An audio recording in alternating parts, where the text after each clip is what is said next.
जैसे लड़का sexual relation कर रहा है तो लड़कियां करें, क्या दिक्कत है? करे नहीं है तो फिर आपको शिकायत किस बात की? मैं ये कहता हूँ हत्या क्यों हो जाती है? अब्राहम लिंकन, महात्मा गांधी, इतने बड़े बड़े आदमी हुए हैं, उनकी हत्या क्यों हो जाती है? ये मेरा प्रश्न है। और ये प्रश्न का जवाब ये है कि मैं मर जाऊं, लेकिन मैं फिर आगे ना गधा बनूं, ना नौकर बनूं, ना मनुष्य बनूं, कुछ भी ना बनूं। ये मेरी ख्वाहिश है।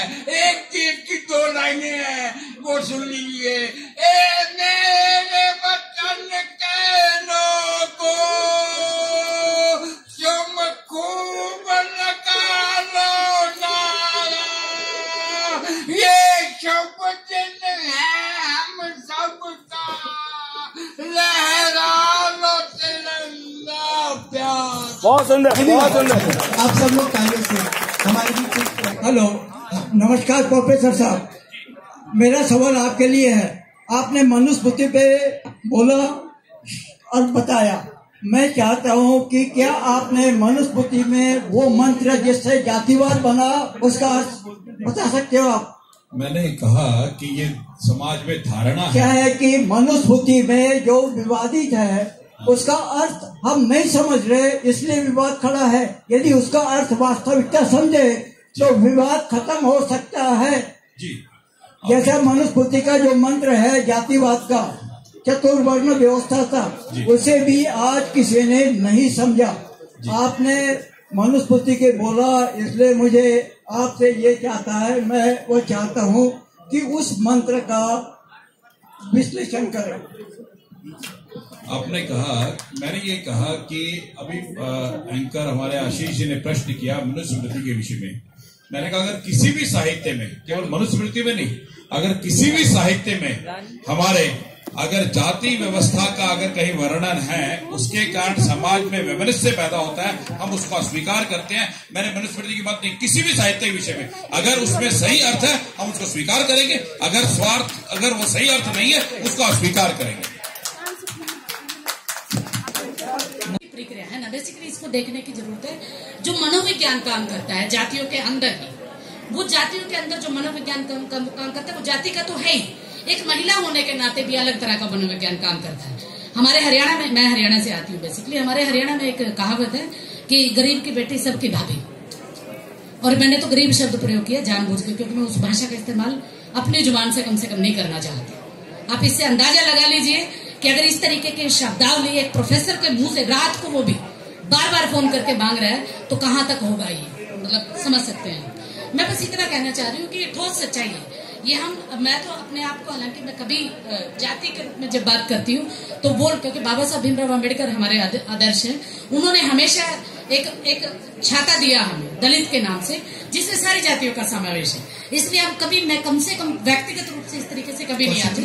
आपने मुझे बातें की इसलिए मैंने इसके ऊपर बात रखी। ये काफी अच्छा हुआ, आपने सारी बातें कही, और मैं पूरी ईमानदारी से आप लोगों के बीच में कहना चाहता हूँ, अगर कोई ये कहता है भारतीय समाज के अंदर कि कोई भेदभाव नहीं हुआ, कोई दुराचार नहीं हुआ, तो वो मक्कारी कर रहा है, एक बौद्धिक किस्म की मक्कारी है।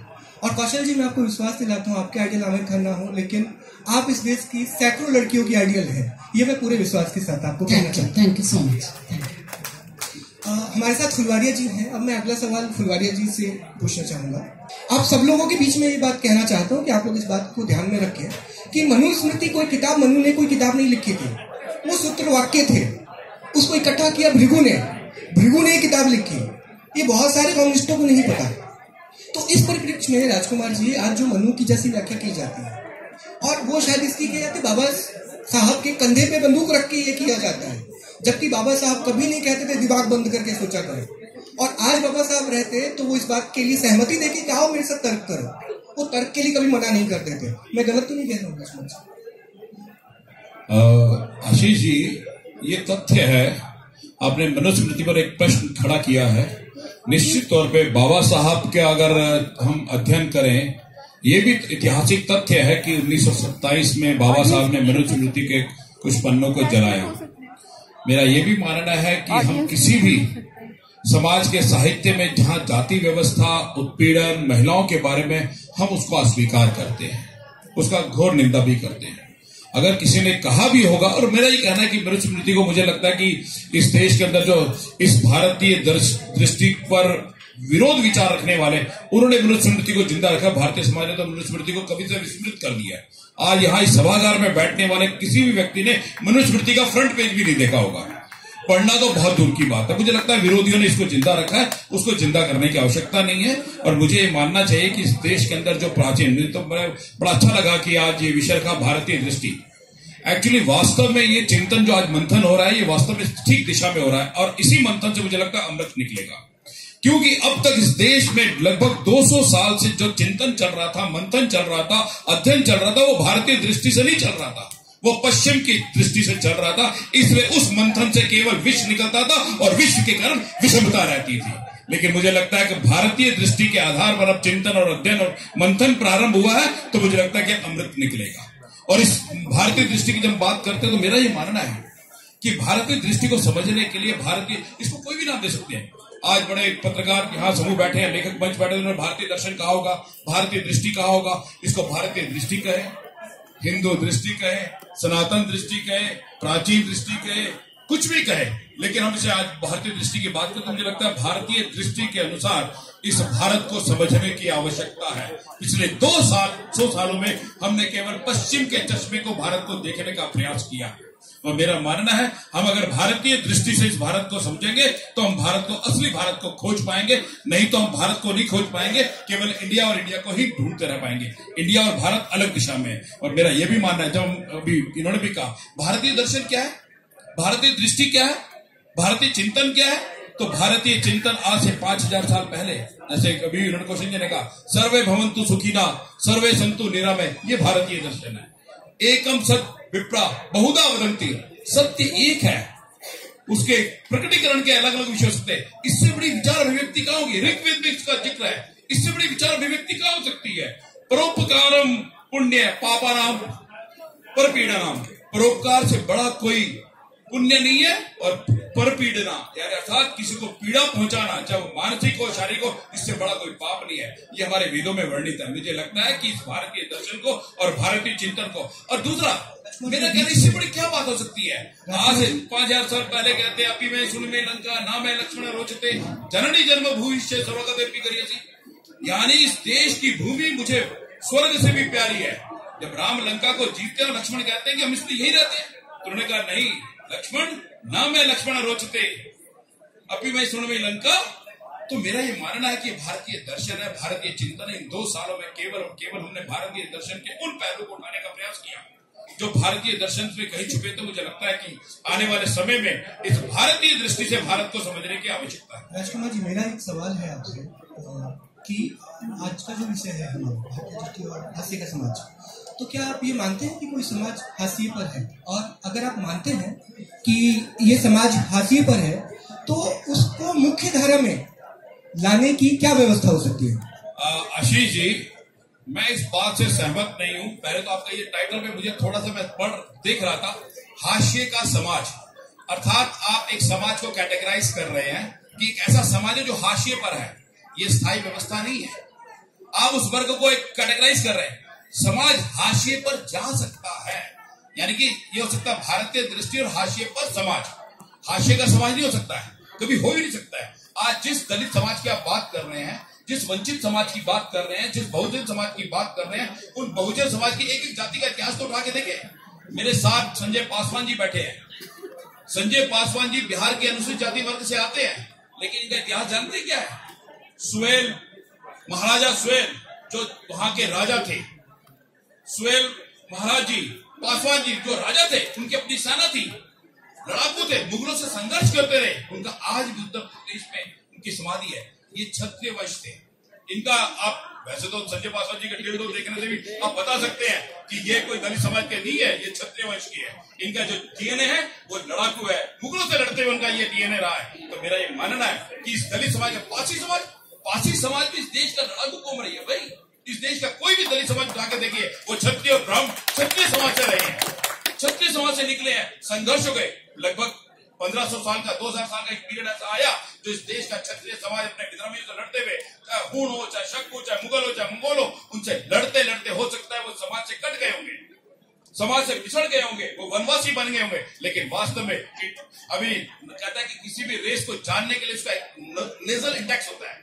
आप किसी भी जाति का नेजल इंडेक्स उठा के देखिए, दक्षिण के अंदर भी जितनी दलित समाज की नेजल इंडेक्स है, वो नेजल इंडेक्स ये बोलता है कि ये समाज, दलित समाज उस देश के, उस प्रांत के क्षत्रिय समाज के नेजल इंडेक्स से मिलता है उनका। मैं एक विशेष समय का अभाव है, नहीं तो मैं बता सकता हूँ इस देश का जो दलित समाज है वो इस देश का क्षत्रिय समाज का, लड़ाकू समाज का, इस देश की रक्षा के करते हुए, चाहे उन्होंने पहला उठाने की कोशिश की हो, लेकिन उन्होंने अपने देश का, अपने देश की धर्म को नहीं बदला, अपने मत को नहीं बदला, लेकिन उन्होंने अपनी कोई भी, चाहे वो अपने क्षेत्र को छोड़ना पड़ा हो, बदलना पड़ा हो, ऐसी बहुत सारी, मैं पारसी समाज की बात कर सकता हूँ, थारू समाज की बात कर सकता हूँ, पासवान समाज की बात कर सकता हूँ। ये समाज की रक्षा की खातिर हमेशा खड़े रहे हैं, इसलिए ये मुझे लगता है इन सभी समाजों को प्रणाम करना चाहिए। और आज आवश्यकता है, उस इतिहास को खोदने की जरूरत है, उस इतिहास को जानने की जरूरत है। आपका तो मूल स्ट्रीम है भैया, ये वंचित समाज इस देश का मूल समाज था, ये वंचित समाज इस देश का मूल समाज था। जब इस समाज पर संकट आया, राष्ट्र पर संकट आया, ये उस संकट के समय आगे बढ़कर आए। तो मेरा कहना है कि मूल समाज मूल धारा में है, लेकिन इस इतिहास को समझने की और बताने की मुझे लगता है आवश्यकता है। अब मैं संजय जी की तरफ आऊंगा। एक बहुत अच्छी बात आपने छेड़ी है राजकुमार जी। राजकुमार जी ने अभी कहा कि संजय जी जो है वो दलित नहीं है, क्षत्रिय है। पिछले दिनों पंजाब का एक गीत में सुन रहा था, हम चमार के बेटे हैं, हमसे टकराने की हिम्मत मत करना। तो ये दलित कौन है फिर? कई बार जब मैं सो कॉल्ड दलित चिंतकों को पढ़ता हूँ, सो कॉल्ड किस लिए कह रहा हूँ, इस पे फिर लंबी चर्चा करनी पड़ेगी मुझे। एक तो दलित चिंतक है, अब वो अपने नाम में एफर्ट लगाने में अपना सम्मान समझते हैं।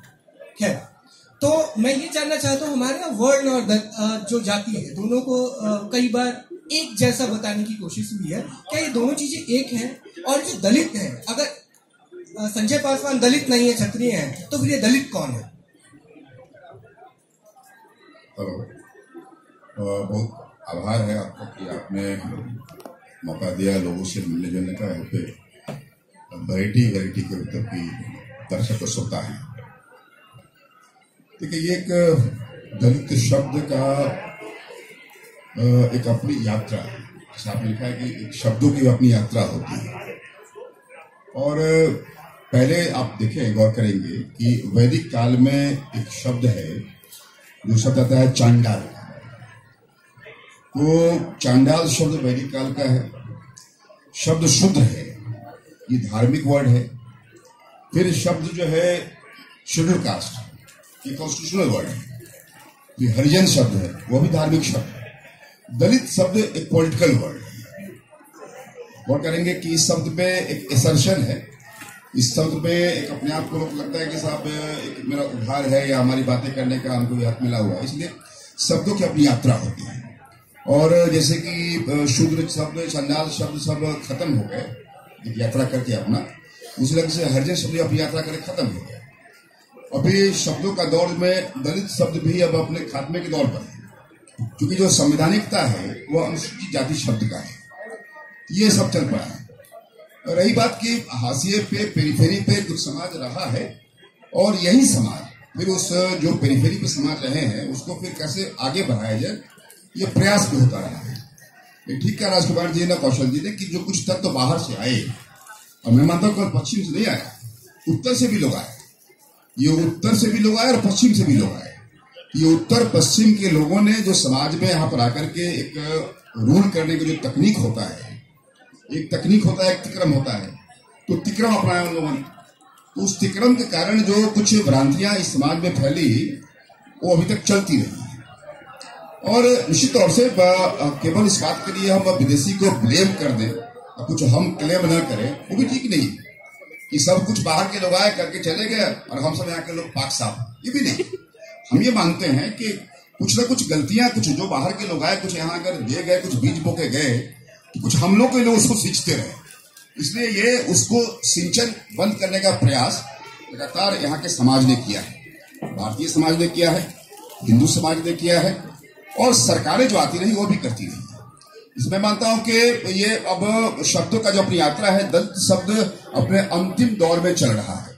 इसे कोर्ट ने भी कुछ राज्यों ने शब्द पे बैन किया है, और अब आगे क्या हो सकता है, वंचित हो सकता है क्या?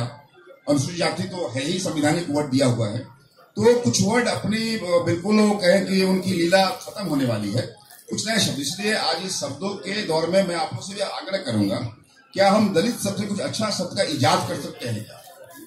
अब ये एक बड़ा सवाल मैं आपको बीच खड़ा कर रहा हूँ, चूंकि आप सब यहाँ विद्वान बैठे हुए हैं और विभिन्न कॉर्नर से आया है, विभिन्न थॉट स्कूल के आप सब लोग हैं। ये एक बड़ा सवाल है जो कि इस चीज की आवश्यकता है। मैं एक बात करूंगा आपको, आपने जो कहा कि जो मैंने पूछा आपने कि साहब कैसे मॉब लिंचिंग की बात हो रही है, मित्रों आप बता दें आपको कि ये मॉब लिंचिंग नहीं है, ये जॉब क्लिंचिंग है। अब आप समझे कि चूंकि जितने एंटरप्रेन्योर कास्ट थे, जितनी जातियां उद्यमी जातियां थी, उनका उद्यम छीन गया। अब हम सब लोग पासवान बिहार के हैं, तो हमारी चौकीदारी छीन ली, हमारी चमारी छीन ली बाटा ने, हमारी लोहारी छीन ली टाटा ने, हमारा पासवानगिरी छीन लिया SIS वाले ने, ग्रुप 4 वाले ने, जो छीन गया चौकीदारी हम लोग। तो हमें मानते हैं कि हम सब लोग जो एक एंटरप्रेन्योर कास्ट रहा है हम लोग का, वो एंटरप्रेन्योर कास्ट जो था बाद में कंज्यूमर हो गया, तो उसे लग रहा है, इसलिए उसको थोड़ा मैं देखता हूं कि मॉब लिंचिंग को थोड़ा जॉब क्लिंचिंग को देखना चाहिए।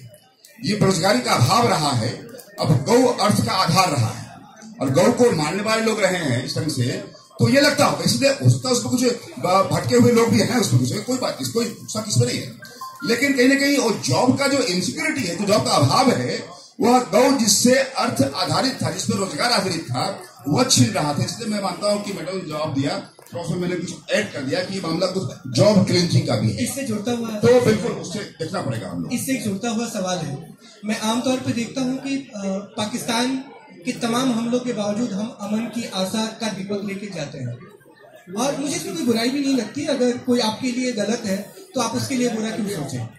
मैं भारत में देखता हूँ सांप्रदायिक सद्भाव बना रहे हिंदू मुस्लिम के बीच बहुत सारे प्रयास होते हैं, लेकिन आर्य समाज के आंदोलन के बाद मेरी जानकारी में कभी ऐसा कोई प्रयास दिखता नहीं जिसमें यह प्रयास किया गया हो कि हिंदू समाज के सब वर्ग के लोग एक साथ आए, एक साथ जुड़े।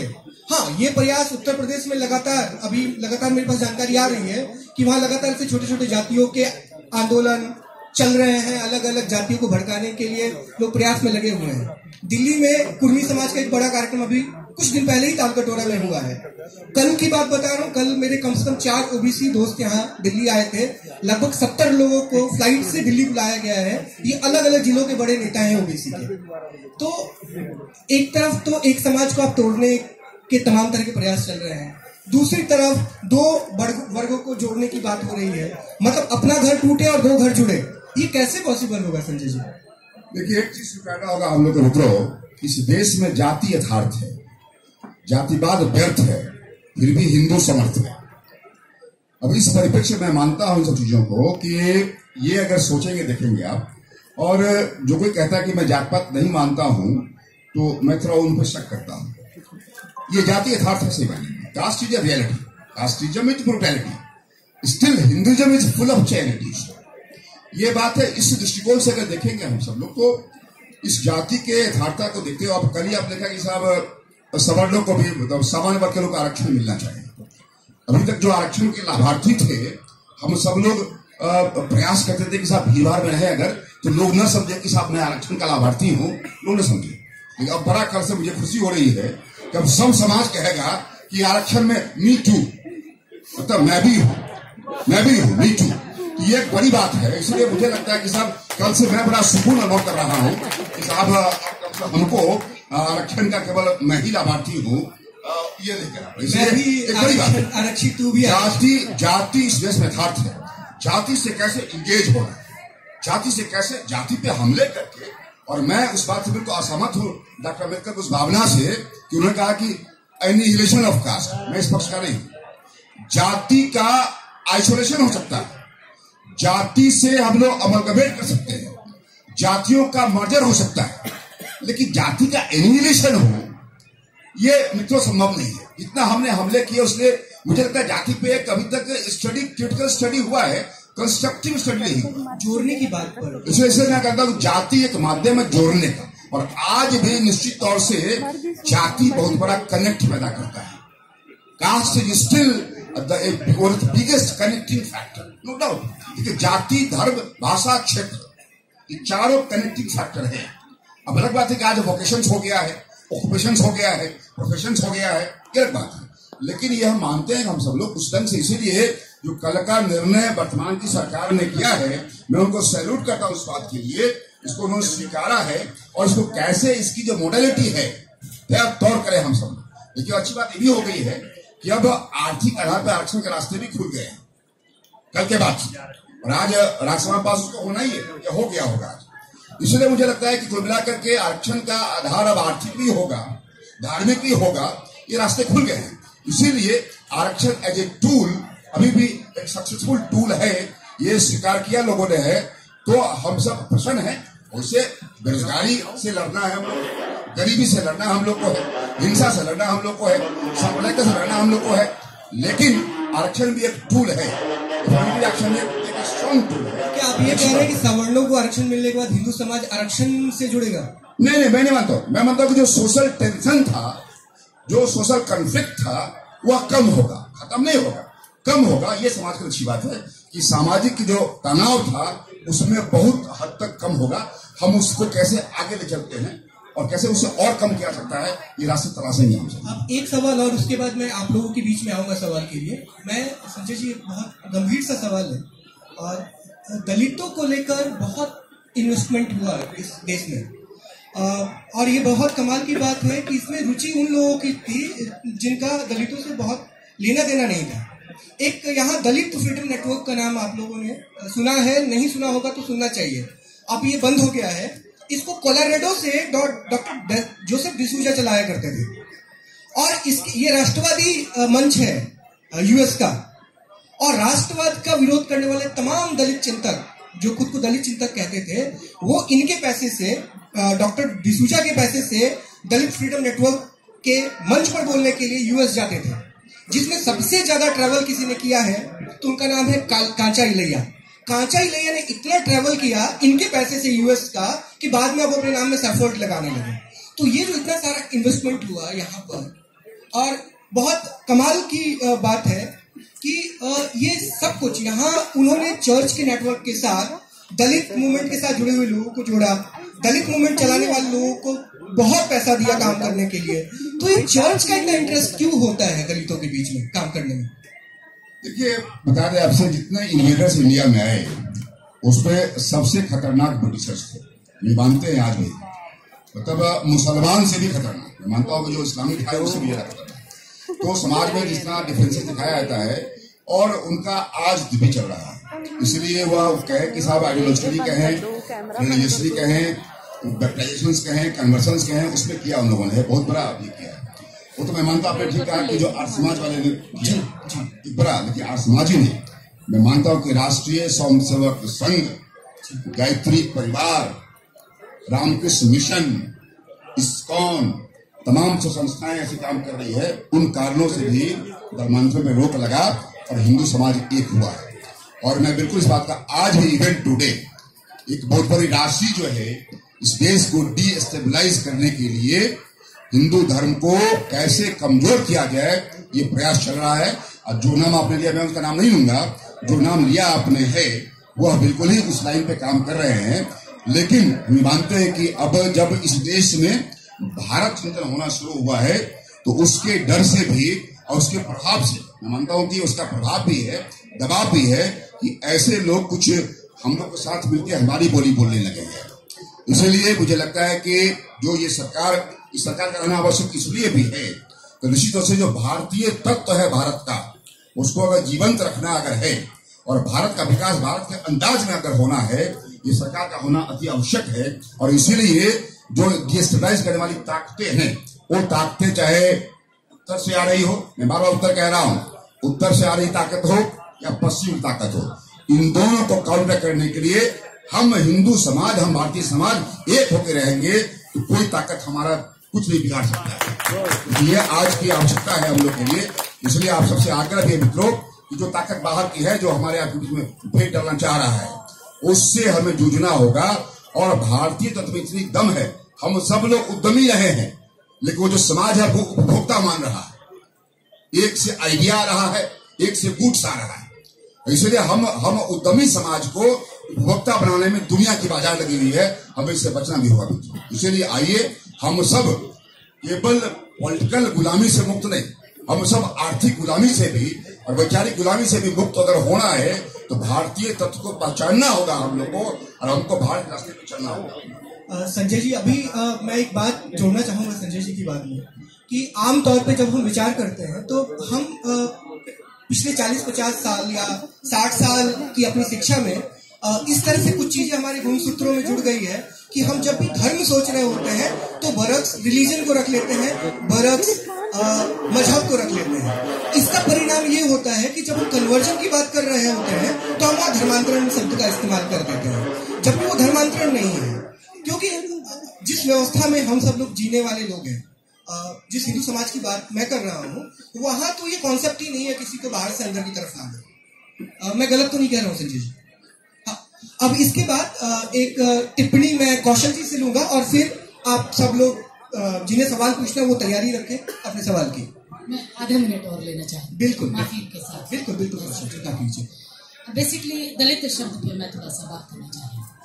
दलित शब्द ने स्थापित करने का बहुत संघर्ष किया है, और खासकर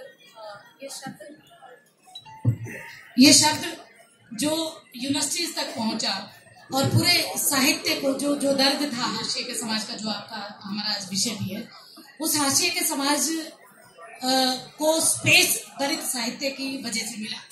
मुझे ऐसा लगता है कि अगर हम इसको अवसान की तरफ देखने का नजरिया एक रखते हैं तो शायद बड़े भाई जी से माफी मांगते हुए मैं ये कहना चाह रही हूँ कि शायद थोड़ी सी जल्दबाजी है, क्योंकि साहित्य की वजह से आज अगर आप बुक फेयर में भी उठा के देख लें, जो दलित साहित्य जो आपको जगह जगह पे किताबों के रूप में दिखाई देगा, वो इसलिए ही आया क्योंकि उसको वहां मुख्य धारा, जिसको आप सो काल मुख्य धारा कहेंगे, उसमें उसको स्पेस नहीं था।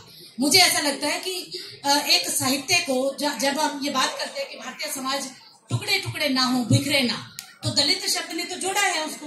आप ये देखिए, मैं यहाँ बैठ के मंच पे ये नहीं कहना चाह रही, या नहीं, ये मैंने नहीं कहा कि मैं वाल्मीकि हूँ, कोई और ये नहीं कहना चाह रहा कि फलाव ये है, ढिकड़ा ये, हम दलित कहते हैं। तो इसमें कहीं ना कहीं मुझे लगता है एकता का भाव। नहीं, वो मेरा सवाल है, इस पे हम फिर लंबी चर्चा करेंगे। मैं सिर्फ कौशल जी, मैं सिर्फ इतना कहना चाह रहा था कि कई बार क्या होता है, हम ना जब दलित पे बात करते हैं, हमें बहुत ही विशेष तौर पे दलित पे बात करनी चाहिए। हम क्या करते हैं, वर्ण व्यवस्था के साथ दलित शब्द को जोड़ के वर्ण व्यवस्था उससे बिल्कुल हटके है। हाँ, बिल्कुल अलग तरह से। कई विषय ही बहुत गहरा है। बहुत दलित शब्द मैं पढ़ रहा होता हूँ, तो कई बार बहुत ही असमंजस की स्थिति पैदा, वर्ण और जाति दोनों को मिलाकर चलने लगते हैं। कई बार वो जाति को, जैसे ब्राह्मणवाद एक शब्द है, तो जब आप उनको पकड़ते हैं कि ब्राह्मणवाद, आप ब्राह्मणों को तो नहीं कह रहे हैं, वो कहते नहीं, ब्राह्मण को नहीं कह रहे, ब्राह्मणवाद कह रहे हैं।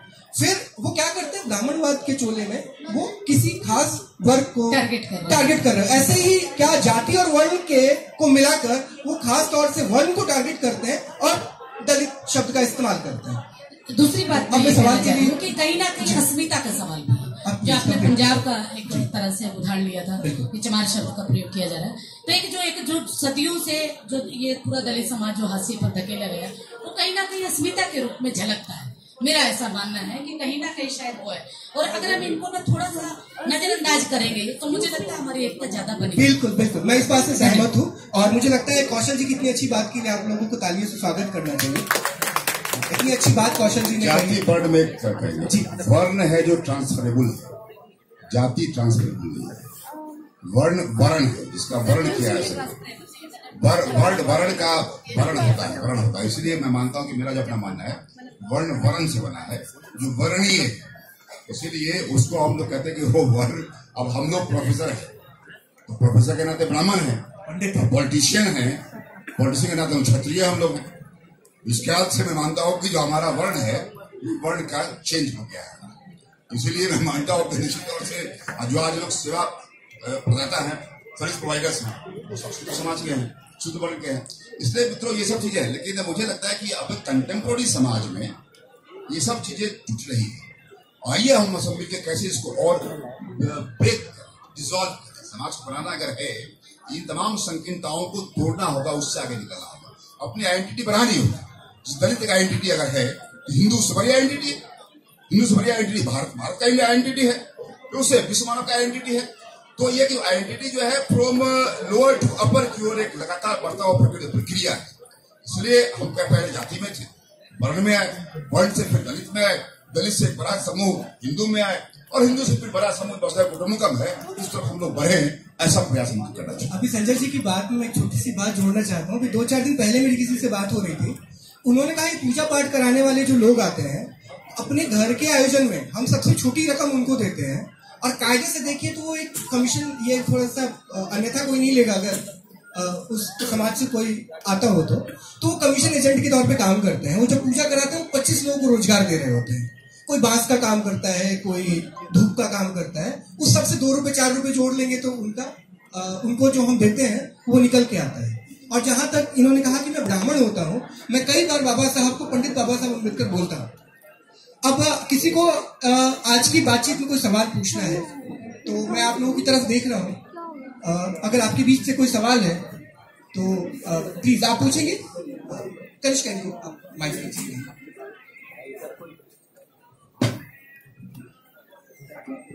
अपना नाम और सिर्फ सवाल यहाँ, और किससे सवाल है? ज्ञान सबके पास पर्याप्त है, कोई ज्ञान नहीं देगा, प्लीज जी प्लीज।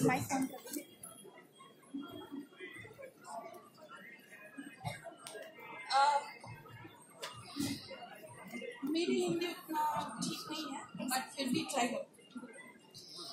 मेरा सवाल कौशल मैम से है, ठीक है। मैं आपको फॉलो करती हूँ, मैं मतलब पसंद नहीं करती हूँ इनसे, या क्योंकि हम लोग जो बहुजन औरतें हैं, मेरा सवाल ये है कि हम मतलब जब बहुजन औरतों का समस्या होता है कि एक तो बहुजन समुदाय में जो ओबीसी हैं, SC ST हैं, उनमें पेट्रियार्की जो पितृसत्ता है और एक जाति की व्यवस्था है, उससे निकल के हमें एक अपना अस्तित्व स्थापित करना होता है। लेकिन बाहर आके हमारा शारीरिक और यौन शोषण भी होता है जो सवर्ण और ब्राह्मण और सवर्ण मर्द करते हैं और बहुजन मर्द भी करते हैं। लेकिन ब्राह्मण जैसे अगर मेरा मतलब मैं किसी से शादी करने जाऊं, ठीक है, तो मेरा सरनेम सवर्ण है, तो वो बोल के थोड़ा सा ये बोलते हैं कि ठीक है तुम मतलब ये, जैसे उनको मेरी जाति पता चलती है तो वो निग्लेक्ट कर देते हैं। वो मेरे को मतलब बोलते हैं तुम तो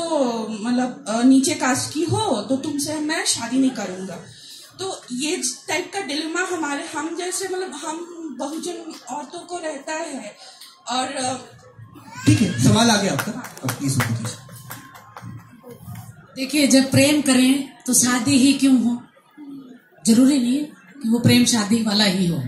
दूसरी चीज ये कि कई बार क्या होता है ना, कि मैं माफी मांगते हुए कह रही हूँ आपसे कि बहुत सारे केसेस, रेप केसेस भी ऐसे आते हैं हमारे सामने कि प्रेम होता है, शादी का एक तरह से दोनों विश्वास बनाते हैं, शादी में दोनों का संबंध होता है, दोनों की सहमति से। मैं ये बिल्कुल ये नहीं कहूंगी कि लड़की की सहमति नहीं होती होगी, दोनों की सहमति होती है, रजामंदी होती है, वो सेक्सुअल रिलेशन में रहते हैं। एक समय के बाद लड़का हो या लड़की हो, आप इसको लड़की की तरफ से देख रहे हो, मैं लड़के की तरफ से भी देख रही हूँ, दोनों एक समय के बाद शादी नहीं करना चाहते या उनको फिर जाति याद आ जाती है। भारतीय समाज का, जैसे कि सर ने कहा था कि जाति एक सच्चाई है, और मुझे लगता है, मैं आपको मेरे एग्जाम्पल के रूप में बताऊं, जब मैं पढ़ती थी दिल्ली मतलब कुरुक्षेत्र यूनिवर्सिटी में हरियाणा में, मैं झुग्गी में रहती थी, और जहां मैं झुग्गी में जो मैंने ली हुई थी वो ठीक बॉयज हॉस्टल के पीछे थी। और जब मैं निकलती थी तो लोग मतलब लड़के, आप समझ सकते हैं क्या क्या करते होंगे, खिड़की खोल के और दरवाजा, क्योंकि उनका अपना हॉस्टल होता है। तो लेकिन मैं फिर भी करती थी। जब भी मैं किसी लड़के के संपर्क में भी आती थी, मैं बहुत अच्छे मतलब मैं ज्यादातर लड़कों में ही रही हूँ, मैं स्वीकार करती हूँ, क्योंकि मेरे पिताजी ने मुझे इस तरीके से पाला कि लड़की का अंदर मेरे अंदर गुण था ही नहीं, बहुत बाद में हुआ। तब जब हुआ तब मैंने शादी भी कर ली और उसी से की। ठीक है, समझ रहे होंगे मैं क्या कहना चाह रही हूँ। सीधे रूप से जब आप आंख बंद करके विश्वास करते हैं और एक रिलेशन में जाते हैं, तब आप ये उम्मीद कैसे कर सकते हैं कि इसको जाति अब याद आएगी और ये शादी नहीं करेंगे। मुझे लगता है बहुजन समाज नहीं, सिर्फ सारी लड़कियों को, कॉलेज में हम लोग लड़कियों को पढ़ाते हैं, सारी लड़कियों को भी ये देखने की पहले आवश्यकता है कि वो प्रेम करना चाहती है, सेक्सुअल रिलेशन में जाना चाहती है या शादी करना चाहती है। उसे अगर कोई लड़की शादी करना चाहती होगी, ये मैं दावे के साथ कह सकती हूँ, वो सेक्सुअल रिलेशन में नहीं जाती। तो इसलिए एज बीइंग ए वुमन और लड़की होने के नाते भी मैं अपनी छात्राओं को भी यही कहती हूँ कि या तो आप प्रेम को अलग रखिए और शादी को अलग रखिए। अगर आप दोनों चीज को एक जैसा मिलाना चाहते हैं तो हमारे परंपरा भी है, गाँव में खासकर शहरों में भी माँ बेटी को घुट्टी में पिलाती कि लड़कों से दूर रहना। उनका दूर रहने का मतलब यही होता है कि शादी से पहले ये संबंध नहीं करना। तो आपकी अपनी फेमिनिज्म है कि आप उसको किस तरीके से देखते हैं। लड़कियों को इसमें बहुत ज्यादा सावधानी बरतने की जरूरत है। जैसे लड़का सेक्सुअल रिलेशन कर रहा है तो लड़कियां करें, क्या दिक्कत है, करे नहीं है। तो फिर आपको शिकायत किस बात की? मैं वक्ताओं से विनम्र प्रार्थना करूंगा जवाब छोटा रखें, सवाल भी छोटा रखें। वो इसलिए क्योंकि ज्यादा लंबा सवाल होगा तो कम सवाल ले पाएंगे। मैं चाहता हूँ अधिक से अधिक लोगों के पास माइक जाए। उससे पहले संजय जी को यहाँ से जाना है। अगर संजय जी से किसी को सवाल पूछना तो एक सवाल जल्दी से पूछ लीजिए। संजय जी से पूछना है तो अशोक जी को पहले माइक दे दीजिए। आप संजय जी से सवाल पूछेंगे तो संजय जी से इनके लिए तो आप बाद में पूछ लीजिए। आप उनको अशोक जी को दे दीजिए। सर अभी संजय जी को जाना है, अभी आपके पास माइक ला रहे हैं, बाद में अभी 2 मिनट में अंकल ला रहे हैं बस। छोटा सर मेरा नाम अशोक दास है और अभी जो करंट टॉपिक है देश में रिजर्वेशन है 10% का, मैं बिल्कुल एक उस पे टू द पॉइंट आऊंगा कि जब रिजर्वेशन के सवाल आते हैं, जब SC एक्ट का सवाल आया तो कोई पार्टी विरोध नहीं करती। आमतौर पे ये बहुत ऐसे इशू हैं, चाहते ना चाहते हुए भी सपोर्ट करती है। लेकिन पार्लियामेंट में, चूंकि आप पॉलिटिशियन भी हैं, सेंट्रल गवर्नमेंट में भी रहे हैं मिनिस्टर, तो पार्लियामेंट में जो क्राइटेरिया डिसाइड किया 8 लाख का, उसके अगर हम उसको देखें तो पर महीने 66,000 रुपए सैलरी आती है। तो क्या हम ये सवाल किसी भी व्यक्ति ने, किसी भी सांसद ने नहीं उठाया कि ठीक है रिजर्वेशन मिले, लेकिन जिसको 66,000 रुपए सैलरी मिलती है हर महीने, वो आदमी गरीब कैसे हो गया? और ये सवाल इसलिए भी है क्योंकि ये सवाल बार बार दलितों में उठता है, क्रीमी लेयर वगैरह किया गया है।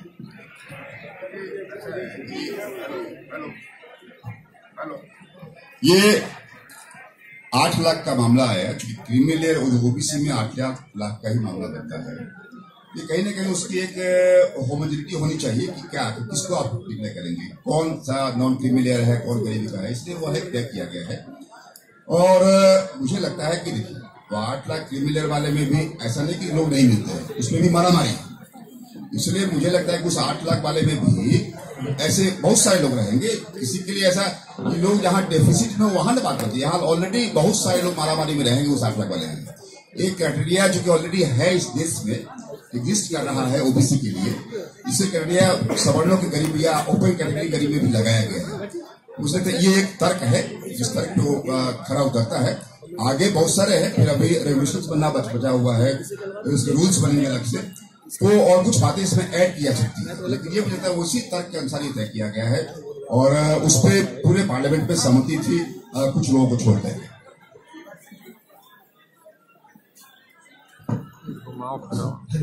धन्यवाद संजय जी। नहीं, अभी आप 2 मिनट के लिए रुक जाइए। मैं श्रीनिवास जी से आग्रह करूंगा, संजय जी को जाना है और अपन बातचीत ऐसे ही जारी रखेंगे इसके बाद भी। तो श्रीनिवास जी से मैं आग्रह करूंगा कि पुस्तक से संजय जी का सम्मान करें और फिर हम बातचीत ऐसे ही जारी रखेंगे यहाँ पर।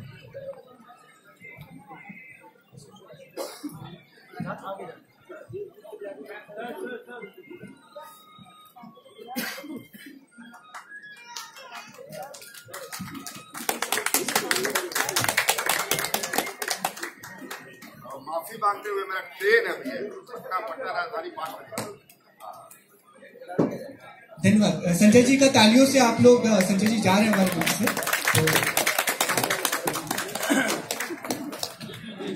तो सवाल जवाब का सिलसिला ऐसे ही चलता रहेगा। तो हमारे बीच नमस्ते, राजकुमार से मेरा सवाल है। एक मिनट चलिए, मैं ये चाहता हूँ ना कि अब ना सवाल जवाब ना करके 3-4 लोग एक साथ सवाल पूछ ले और हम एक साथ ही मानिए और सिर्फ सवाल पूछिए और किससे ये सवाल है वो बताइए और अपना परिचय दीजिए। 3 चीजें संक्षिप्त। नमस्ते, राजकुमार सर से मेरा सवाल है। मैं अंबुज भारद्वाज मेरा नाम है, मैं दिल्ली स्कूल ऑफ जर्नलिज्म का छात्र हूँ। सर, आज के परिप्रेक्ष्य में जब हम ये देख रहे हैं कि जाति मुक्त समाज की हम एक कल्पना करते हैं और जाति में हमारे समाज में जितनी भी जातियां हैं सबको समरसता के साथ समान अधिकार देने की बात करते हैं, तो ऐसे में ये सवाल खड़ा होता है कि ये जो DD चैनल दुकान है, मतलब दलित दुकान चैनल जो है, ये कैसे बंद होगा और इसका मतलब क्या विमर्श है हमारे समाज में, इसका अल्टरनेटिव क्या निकाला जा सकता है? राजकुमार जी मेरा सवाल। और कोई सवाल है यहाँ पे? आप पूछना चाहते हैं? पीछे है कोई, आप उनको दे दीजिए। नमस्कार, मेरा नाम कृष्णा है और मेरा बहुत ही ज्यादा सिंपल सा एक सवाल है, शब्द उत्सव क्या है? ये तो आगे तक बताएंगे। ठीक है, आप आगे और इनको यहाँ दीजिए। अभी सवाल सिर्फ वक्ताओं से, और जो आयोजकों से है वो हम फिर नीचे बातचीत करेंगे।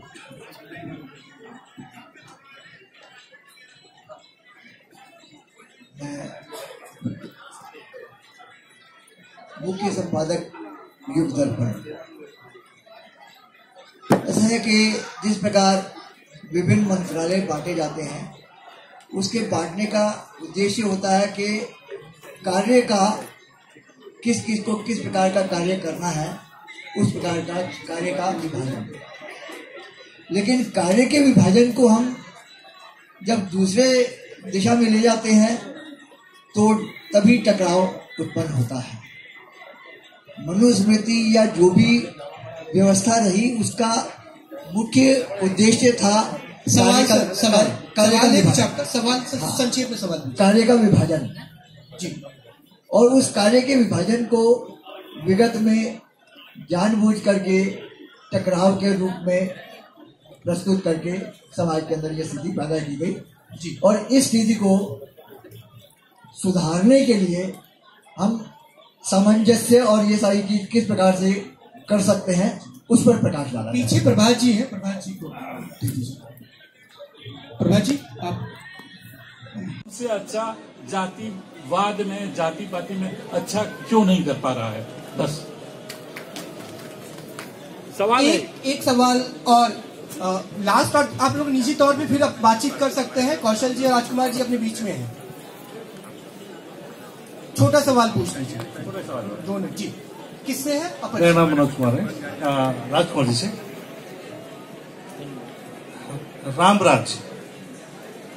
रामराज में क्या कुछ गलती हुई, क्या उसको हम सुधार नहीं सकते? जो गलती हुई वर्ण, जहाँ समझते राम राज्य में ही 4 वर्ण में डिवाइड किया गया, क्या उस वर्ण को वर्ण में होता तो क्या ऐसा समाज हमारा ऐसा होता है आज? जो वर्ण में आ गया सवाल से पीछे सवाल और है, अंतिम व्यक्ति है। नमस्कार कौशल मैडम जी, मेरा नाम विकास भारती है। मेरा सिंपल सा सवाल ये है, यदि देश के अंदर 15-20 साल के लिए एजुकेशन और हेल्थ सिस्टम एक इक्वल हो जाए तो हमें आरक्षण प्रारक्षण की किसी को कोई जरूरत नहीं पड़ेगी। एक अंतिम में बुजुर्ग है हमारे साथ, चाचा जी है, उनको दे दीजिए माइक। मेरा नाम ठाकुर टीकम सिंह कुशवाहा है।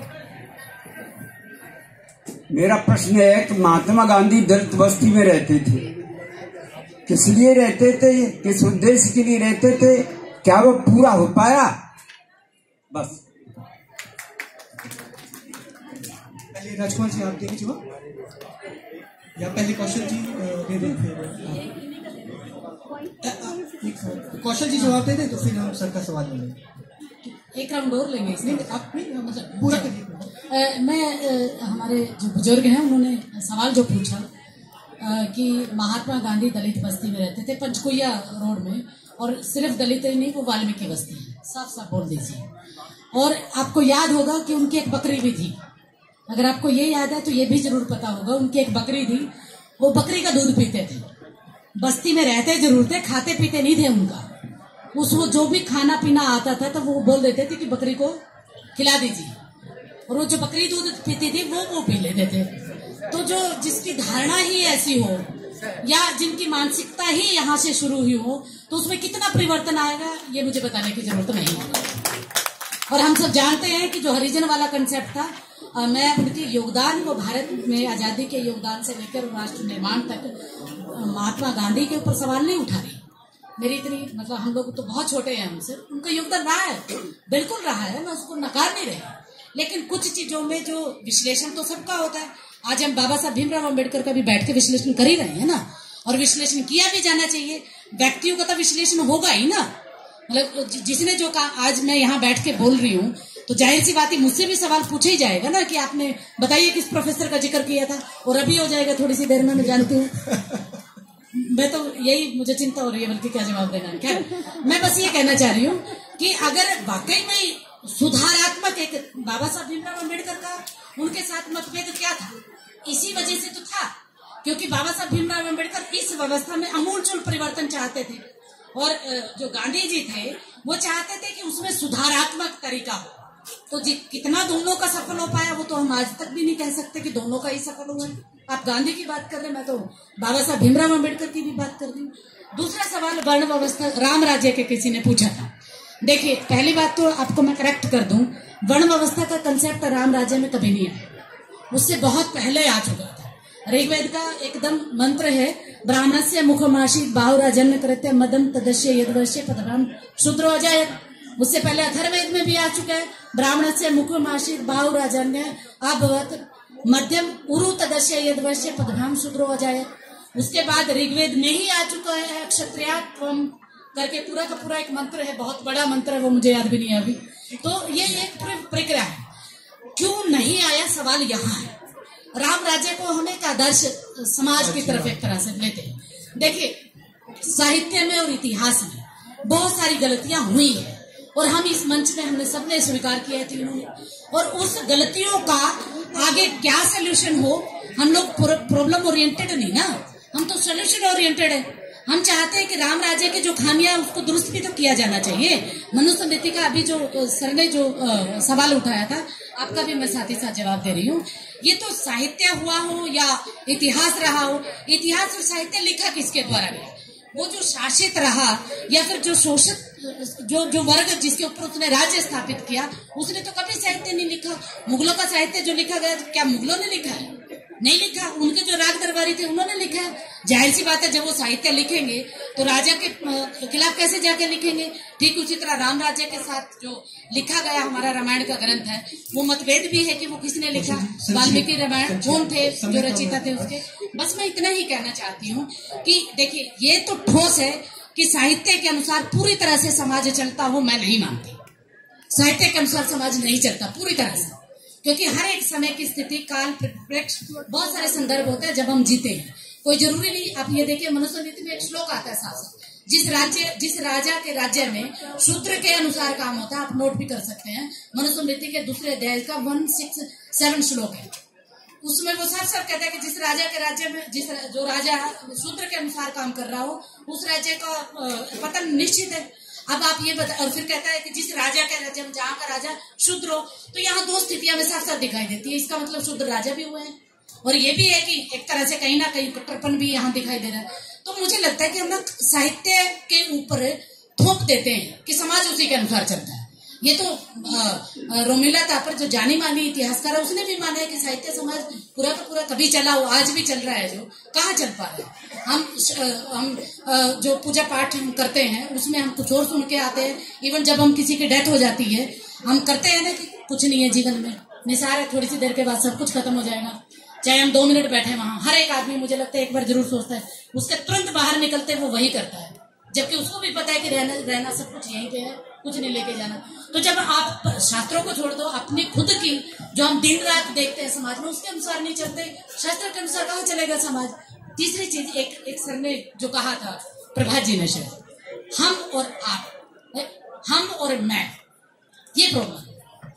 मैं अगर हम बन जाऊं तो कोई प्रॉब्लम ही नहीं। दिक्कत ये है कि हम बनना ही नहीं चाहते, हम सिर्फ मैं बने रहना चाहते हैं। और यही वजह है कि मॉरिशस में जो लोग, जो भारतीय मूल के जो लोग थे, न सिर्फ मॉरिशस का उदाहरण है बल्कि ये, क्योंकि मैंने कई कुछ विदेश यात्राओं का भी अनुभव रहा है, लेकिन वो .com वाला मेरा नहीं रहा। मैं साफ साफ बता दूं, नेटवर्क वाला जिसका आपने जिक्र किया ना, मेरे को तो UGC ने फंड किया और कोलंबिया यूनिवर्सिटी ने किया। मैं सफाई भी दे रही हूँ। मतलब मेरी यात्राएं बहुत हुई है, मतलब लंदन, फ्रांस, अमेरिका और स्विट्जरलैंड, बहुत सारी जगह। अभी भी मैं लाहौर से होके आई हूँ, पाकिस्तान से नहीं। उसकी भी बहुत चर्चा हुई। हाँ, तो इसलिए मैं ये कहना चाह रही हूँ कि मेरा वो नेटवर्क वाला नहीं है, मैं सफाई दे रही हूँ। तो मैं ये कहना चाह रही हूँ कि दिक्कत ये है कि हम लोग जो लेके गए हैं साथ में, उस मानसिकता को हमने वहां, क्योंकि वहां तो आप चला नहीं सकते ना, वहां तो बहुत सारे हमारे अपने ही भाई बंधु जो एक तरह से अपर कास्ट के हैं, वो सफाई का काम करते हैं। आपको जान के हैरानी होगी, टॉयलेट साफ करते हैं। आप ISBT में चले जाए, सॉरी, आप US के एयरपोर्ट पे चले जाइए, वहां आपको जो सफाई कर्मचारी मिलेंगे वो इंडियन है और अपर कास्ट है। आप बहुत सारे होटलों में जाके देखिए आज, खासकर एक तो जगह है बिल्कुल कनाडा में सारी जगह है, पूरा मिनी इंडिया बोला जाता है, उसमें सारे काम करते हैं लोग। तो दिक्कत हमारी ये है कि मैं और हम नहीं बनते, मैं रहते हैं, यही मैं का सवाल। धन्यवाद कौशल जी, थैंक यू सो मच, आपने उस शब्द उत्तर में मुझे मौका दिया, इसके लिए मैं बहुत बहुत 2 मिनट रुक जाइए, अभी है थोड़ा सा समय, बस हम कंप्लीट ही करने वाले हैं, इसको अंतिम चरण में है।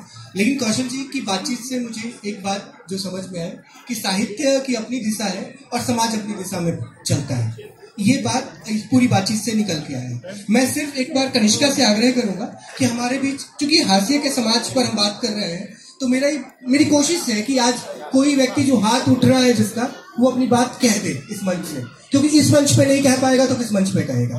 तो मैं हमारे बीच हमारे सबसे बुजुर्ग एक अंकल हैं, मैं चाहूंगा कि वो अपनी बात संक्षेप में कहें हमारे बीच में। ऑन करो, ऑन नहीं है वो, माइक ऑन करो। क्या लड़की है पाल रखी। सबसे बुजुर्ग व्यक्ति से हमने देश प्रेम के गीत के साथ हम समापन की ओर बढ़ रहे हैं, इससे अच्छी बात क्या होगी। अब मैं ये मंच राजकुमार जी को सौंपता हूँ और वो कंक्लूड करें इस सत्र को। धन्यवाद आशीष जी। मैं संक्षेप में इस विषय को रखूंगा। ये बड़ा अच्छा विषय है कि आज इस विषय पर लेखक मंच के माध्यम से और शब्द उत्सव के माध्यम से आज इस विषय पर हम चर्चा कर रहे हैं कि इस देश का जो हाशिए का समाज है, और जिसे मैंने कहा कि ये शब्द मैं इससे सहमत नहीं हूं, हाशिए पर समाज हो सकता है। और जिस हाशिए के समाज की हम बात कर रहे हैं, चाहे वो वंचित समाज हो, चाहे दलित समाज हो, चाहे अनुसूचित जाति वर्ग का समाज हो, मेरा ये मानना है इस देश के अंदर कहीं जाति व्यवस्था रही नहीं है। वैदिक पीरियड के अंदर अभी महर्षि व्यास और इसके साथ साथ देवऋषि वशिष्ठ वो अवैध संतान थे, लेकिन वो महर्षि थे। तो हमारे यहाँ शूद्र जो थे अनटचेबल नहीं थे, अस्पर्श नहीं थे।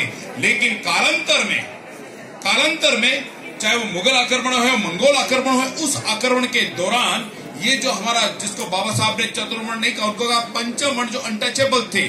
शूद्र कभी भी अनटचेबल नहीं रहा है इस व्यवस्था में। जो अंतिम, जिसे अनटचेबल की बात करते हैं, स्पर्शता की बात कर रहे हैं, ये हमारे विदेश के आक्रमण के दौरान इस शब्द की उत्पत्ति हुई है। अभी उन्होंने एक शब्द कहा कि मैं और तुम अलग क्यों हैं। मैं एक सिर्फ छोटी सी घटना की बात करूंगा। ये हमारे देश में 200 साल के इतिहास में जब 1857 का विद्रोह, जैसे मैं कहता हूं क्रांति हुई, उस क्रांति के पश्चात ब्रिटिशर्स ने इस बात पर चिंतन शुरू किया कि 1857 का ये क्रांति इस भारत में कैसी हुई, जिसमें 40,000 ब्रिटिशर्स मारे गए थे। तब ब्रिटिशर्स ने इस देश को तोड़ने की योजना बनाई, और इस देश को तोड़ने की योजना में इस देश को वैचारिक रूप से उन्होंने कहा कि इस देश को किस प्रकार अलग किया जा सकता है। उन्होंने सबसे पहला पैटर्न अपनाया कि इस देश में 1857 का विद्रोह, आप देखेंगे वह विद्रोह इस देश में कभी भी किसी धर्म के आधार पर नहीं था। 1857 का विद्रोह हो रहा था और देश की लाल किले पर बैठता किसने था? बहादुर शाह जफर ने। लेकिन लड़ाई कौन लड़ रहे थे? तो तात्या तोपे भी लड़ रहे थे, रानी झांसी भी लड़ रही थी, इस देश के सभी हिंदू शासक लड़ रहे थे कि इस दिल्ली के दरबार में किसको बैठाना? बहादुर शाह जफर को।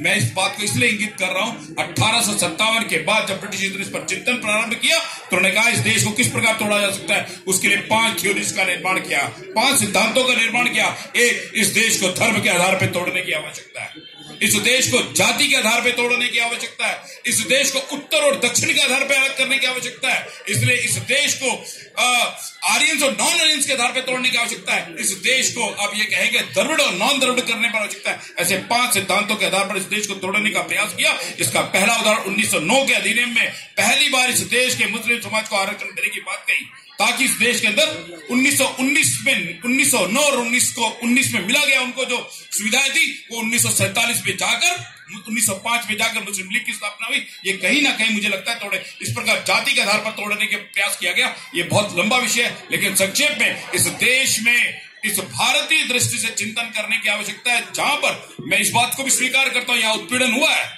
इस जाति व्यवस्था में, लेकिन वर्ण व्यवस्था, जैसे अभी हमारे बारिश के मित्र ने कहा, ये वर्ण व्यवस्था किस प्रकार जाति व्यवस्था में तब्दील हो गई, किस प्रकार बदल गई, ब्राह्मण का पुत्र ब्राह्मण होगा, ये किसने तय किया? मैंने अभी उदाहरण दिए बहुत सारे। इस देश में पहला ब्राह्मण ग्रंथ जो लिखा गया उस देश के शूद्र ने लिखा गया। ऋग्वेद से कालखंड में उनका नाम था ऋषि महिदास। महिदास लिखने वाले पहले ब्राह्मण थे, शूद्र थे, जिन्होंने इस देश में पहला ग्रंथ दिया। तो मेरा ये फिर मानना है इस देश में जाति व्यवस्था किन्हीं कारणों से आई है, लेकिन ये इस भारतीय दृष्टिकोण से चिंतन करते हुए इस देश में जाति व्यवस्था समाप्त हो, जो उत्पीड़न हुआ उस उत्पीड़न की किस प्रकार समाप्ति हो, इस पर चिंतन करने की आवश्यकता है, इस पर मंथन करने की आवश्यकता है। निश्चित तौर पे ये समाज समता पर और समरस बने, इसका हम दिशा में सोचने का प्रयास करेंगे तो मुझे लगता है कि नव भारत का और नए विश्व का हम निर्माण कर पाएंगे। बहुत बहुत धन्यवाद, बहुत बहुत शुक्रिया। धन्यवाद राजकुमार जी। अभी सवाल जवाब का समय निकल चुका है और मैं यही कहूंगा राजकुमार जी को सुनने के बाद कि हाशिए का समाज जिस विषय पे आज हम बात कर रहे हैं, यहाँ अगर कोई भी रीति कोई भी नीति अगर किसी समाज को हाशिए पर भारत में रखने की कोशिश करेगी तो वो रीति और नीति हाशिए पर जाएगा, समाज हमेशा मुख्य धारा में रहेगा।